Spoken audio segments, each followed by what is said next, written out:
Yan mga master, mayroon akong tuturo sa inyong sekretong daan to mga master dito. Halimbawa, nandito ka sa Quirino Avenue mga master, no? Tapos kakaliwa ka ng Santa Quiteria, di ba? Papunta ka sa Santa Quiteria, Paugong, Valenzuela.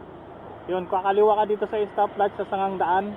Nandito ka sa Quirino Avenue. So mga master, mayroon daan dito na hindi ka na, siyempre, di ba, walang kaliwaan yung stoplight. Meron akong tuturo sa inyo mga master na hindi ka na mag-stoplight, no? Ito kasing daan na to mga master is parang private siya, no? Private to mga master. Ngayon tuturo ko sa inyo para alam nyo rin kasi hindi naman to dito bawal, hindi naman bawal dito dumaan mga master. Ayan. Tuturo ko pa rin sa inyo. Bahala na pag napansin na ng may-ari na marami nang dumadaan, ipapasara na nila to. So yan dito yung mga master.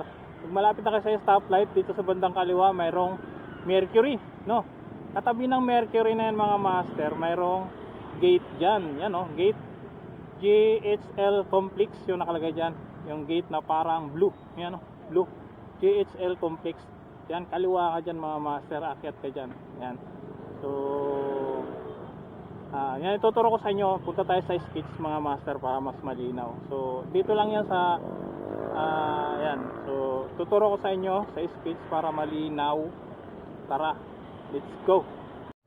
So yan mga master, nandito ka sa Quirino Avenue, no? So tingin-tingin ka dito sa kaliwa, pag nakita mo na yung Mercury, sunod na niyan katabi yung blue na gate. So pasok ka dyan mga master, paakyat yan. Excuse ka lang dyan kasi may mga nagtitinda dyan mga master. Paglabas niyan, Tandansura Avenue yan, papuntang Santa Quiteria. So yan lang mga master, napakabilis dyan. So maraming salamat. So yun mga master, lagpas na tayo ng stoplight. So yun mga master, yung daan na yun. Mga master, pag galing ka rin sa Santa Quiteria tapos kakanan ka ng Quirino, pwede ka rin dumaan doon pabalik. Towi yun mga master. Pero ang makakadaan lang dyan mga master is mga motorcycle lang, you know?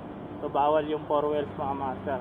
Motorcycle lang, private yan. Alam ko private yan, pero gusto ko na rin turo sa inyo para alam nyo na rin, hindi naman bawal eh. So hindi rin naman delikado dumaan dyan. So yan, kung galing ka na sa Secretaria, pwede ka rin kumanan dyan, no? Sana nga pag nakita mo stoplight, sakto, umi-stop yung stoplight, matatagalan ka pa, kanan ka dyan, mas mabilis. So yun mga master, diskarte yan lang sa kalsada mga master para mas madagdagan yung kita natin. So ganun lang mga master, malaking kunting minuto lang kasi yung masisave natin, malaking bagay na yun para sa ating mga biker. So yun lang mga master, maraming salamat. Bye bye.